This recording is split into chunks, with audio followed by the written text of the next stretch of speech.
Okay, let's unpack this. We are diving into what might be the single most frustrating and most expensive bottleneck in modern AI. Memory. Memory, exactly. We've all seen the dazzling performance of large language models, but if you give them a truly massive task, like processing a million words of code Hmm. or a huge legal brief, Hmm. they choke. They do. They start forgetting the details from the first chapter by the time they hit the last. It's like they have this invisible fence. That's a great way to put it. It's called the context wall, and it's what has been holding back these incredible models. I mean, they're all based on the transformer architecture, which is brilliant because of a mechanism called attention. Right, attention acts as this incredible form of associative memory. It does. It stores what are essentially key value pairs for every single token, which lets it track dependencies with amazing accuracy. But that accuracy, Yeah. it comes with a crippling price tag. It's crippling because of how the computation scales. The architecture demands that every new token has to compare itself to every single previous token in the sequence. So if your context length is n, The cost, both time and memory, it scales quadratically, n squared. so double the text, you get 4 times the cost, 10 times the text. 100 times the cost, yeah. And we call that the quadratic wall. It's not just some, theoretical limit. I mean, scaling these models for things like financial modeling or video processing becomes impossibly slow and expensive. Prohibitively so. And people have tried to fix this, right? We've Yeah. seen earlier alternatives, mostly linear recurrent models. Which tried to solve the efficiency problem, get that complexity down to linear. Exactly. Which sounds great on paper. It sounds like the dream. So why didn't they just take over? Because they failed at the memory part. They tried to compress the entire immense historical context, the whole conversation, into a single, small, fixed-size container. A vector or a matrix. Right. Think of it like trying to write a 10,000-page book summary on a single sticky note. You're going to lose way too much nuance. All the nuance. That huge information loss meant they just couldn't capture long-range dependencies accurately. The performance just plummeted compared to transformers. Okay, so we need the accuracy of attention, but the efficiency of linear scaling, And that's the setup for the new architecture we're exploring today, Titans. which basically says we need to stop trying to force long-term memory into short-term rules. Exactly. The creators looked beyond the math and back to biology for inspiration. The core idea is to stop treating memory as one big block. Instead, they model it as a set of distinct, specialized systems, Just like our brains. just like our brains. So in Titans, attention is kept, but it's redefined as short-term memory. It's accurate, but for a limited context. And then they have their new creation, the Neural Long-Term Memory Module, or LMM, to handle the persistence. So our mission in this deep dive is to really unpack these novel components, specifically how this new LMM learns to, memorize stuff as it runs, and how all these distinct systems, short-term, long-term, and something called persistent memory, are combined to just blow past that 2 million token mark. Let's start with that biological inspiration because it feels like the whole philosophical foundation here. It really is. Our sources emphasize that human memory is not one thing. It's a confederation of distinct systems. Short-term working memory, long-term storage. Right, each with its own rules. And most AI architectures just kind of overlooked that complexity. So how does the LMM reflect that? The LMM is designed to store the abstraction of past history into its own parameters. It's almost like it's learning general principles from what it has seen, not just remembering specific words. The paper calls it a meta-in-context model. Okay, meta-in-context model sounds a bit dense. Should I think about that practically? Well, think about a standard transformer. It does in-context learning. It sees a prompt and learns from that immediate context. The LMM is meta because it learns the best way to store that data. It's continuously updating its own understanding of the past. So it's learning the optimal compression strategy on the fly. Precisely. Rather than relying on some fixed, predefined, compressed state, which was the problem with the old RNNs. That distinction feels vital. It's not just dumping info into a bucket. It's learning what kind of bucket it needs to be. Mm-hmm. Now, let's get to the most counterintuitive part. Okay. How the LMM decides what history is important enough to keep. It's all based on surprise. Exactly. And this goes straight back to human cognition. Why do we remember a sudden shock or a major historical event? Because it violates our expectations. Right. An event that violates expectations is far more memorable. So how do you turn a fuzzy concept like surprise into a clean mathematical signal for a neural network? The LMM measures it using the gradient of the neural network with respect to the new input. So basically, if a new chunk of data generates a large gradient, it means that input is really different from what the model has already learned and stored in its memory. It's challenging the memory. So a large gradient means high surprise, and that's the signal to the LMM that this is important. Prioritize this for long-term storage. Yeah. If I feed the model 1,000 tokens about gardening and suddenly token 1001 is about quantum physics, that massive shift registers as a huge surprise. Demanding immediate memorization. Precisely. But the designers made a crucial refinement here. They realized that if you only rely on that momentary shock, The immediate surprise. you could miss important context that comes after the big event. The model might forget the details surrounding the shocking moment. That's a great point. The context around the surprise is often just as critical. So how did they solve that? They incorporated a momentum update. This is a common idea in optimization, but they repurposed it for memory management. The update breaks the surprise metric into two parts: momentary surprise, which is the new gradient, and past surprise. Past surprise. So like a carry-forward mechanism. Exactly. It's like a sustained cognitive momentum. Yeah. The model is essentially saying, I just saw something shocking, so even if the next few tokens are neutral, I should keep my memory update focus high for a little while. Just in case there are important contexts. It ensures the model doesn't immediately lose focus right after the initial jolt. And if we're talking about storing memory over 2 million tokens, we have to talk about forgetting. That you can't just add information forever. Absolutely not. Memory management needs intelligent pruning. That's where the adaptive gating mechanism comes in. So it's a gate that controls how much to forget. Is it just a simple clean sweep? Far from it. This gate functions like a flexible weight decay mechanism. It gives you nuanced control, which was completely missing in those earlier models. You can dial the gate towards 0 to update memory without eroding the past, Or or if the memory is totally saturated or irrelevant. you can dial it near 1, which is basically a conscious decision to clear the whole long-term state. That flexibility is key to maintaining linear efficiency at scale. It seems like those old linear models they replaced were just too simple internally. That's exactly what the Titans paper argues. They tried to cram everything into a single, shallow vector or matrix. Titans says that's an oversimplification. The LMM uses deep MLPs with at least 2 layers for its memory modules. And why is that depth so important? Deep MLPs are exponentially more expressive. The research just found that these deeper memory modules were significantly more effective at compressing and retrieving abstract long-term info than any shallow linear approach.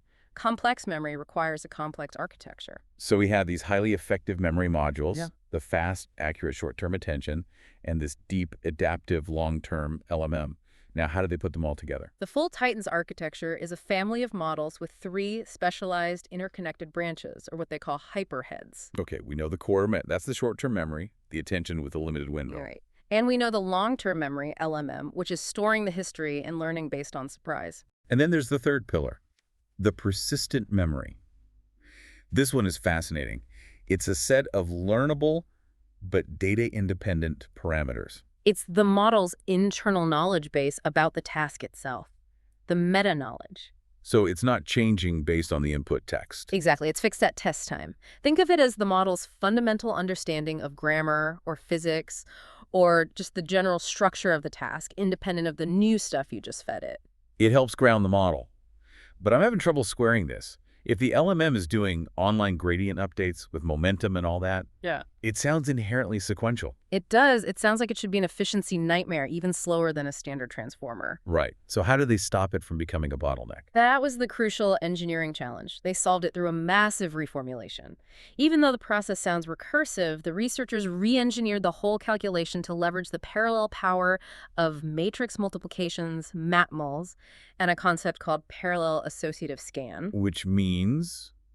What? Exactly. It means they took this complicated sequential gradient-based update and expressed it in a way that can be fully tensorized. It can run efficiently across thousands of cores on a GPU or TPU at the same time. So the calculations might be complex, but they're parallelizable. And that's the key. They got all that power without sacrificing linear scaling. Beautiful. Okay, so 3 distinct memory types, all running efficiently. Now let's look at the 3 main ways they experimented with combining them. First up is MA, memory as a context. Think of MA as providing an executive summary of the past. The current input sequence gets chumped up.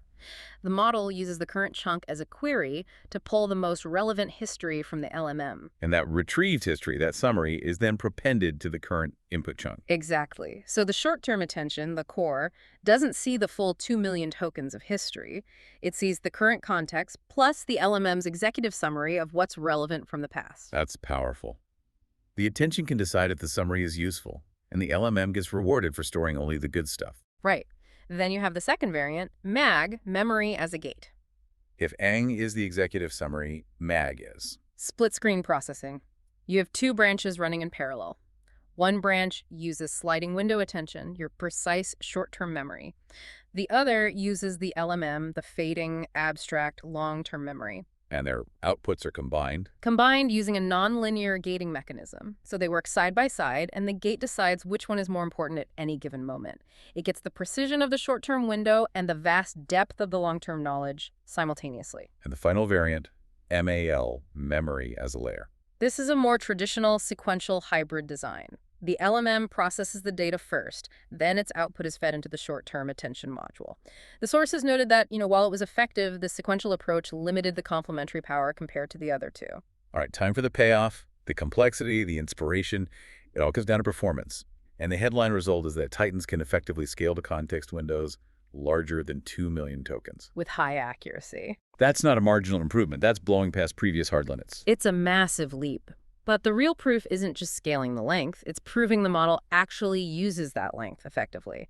And that brings us to the needle in a haystack task, NIAH. The ultimate retrieval test. You hide a tiny fact, the needle, in a huge document of irrelevant text, the haystack, and see if the model can find it. And when they tested the LMM module by itself, it achieved superior and critically consistent performance compared to competitors like Mamba 2 and DeltaNet. Consistent is the key word there. It is. While other models' performance started to plummet as the sequence length grew, Titan's LMM's results stayed flat and high. That's because of its deep nonlinear memory and that adaptive forgetting gate we talked about. So the LMM is a powerhouse on its own, but the full Titans architecture. It's even better. When they tested the combined variants, the MSC variant memory as a context, the executive summary approach, it showed the best performance in these extremely long context reasoning tasks. And speaking of extreme reasoning, this is where it gets wild. Let's talk about the Babylon benchmark. This requires complex reasoning across facts spread over these vast, multi-document contexts. And here's the surprising fact for you. I'm ready. In the fine-tuning setup, a relatively small Titans model didn't just compete. It outperformed some of the biggest models out there, including GPT-4 and even the enormous Llama 3.170B. But the truly staggering part is the efficiency gain when they compared it to Llama 3.1-8B augmented with RAG. Retrieval augmented generation, the industry standard for boosting context length. And the source material clearly points out that the small Titans model achieved better results using about 70 times fewer parameters than that RAG augmented Llama model. 70 times fewer. Think about that. We've been focusing on building these massive billion-parameter boxes and bolting on external tools, and the answer might have just been better internal plumbing all along. That is a profound insight. It suggests that structuring the internal memory correctly is way more valuable than just increasing parameter count. Efficient internal structure beats sheer size. And the versatility is remarkable. This isn't just a trick for text models.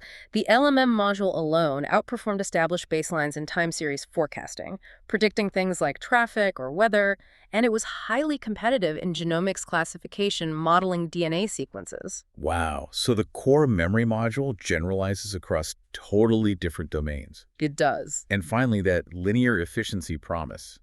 Did they actually pull it off? Did they avoid the quadratic slowdown? They did.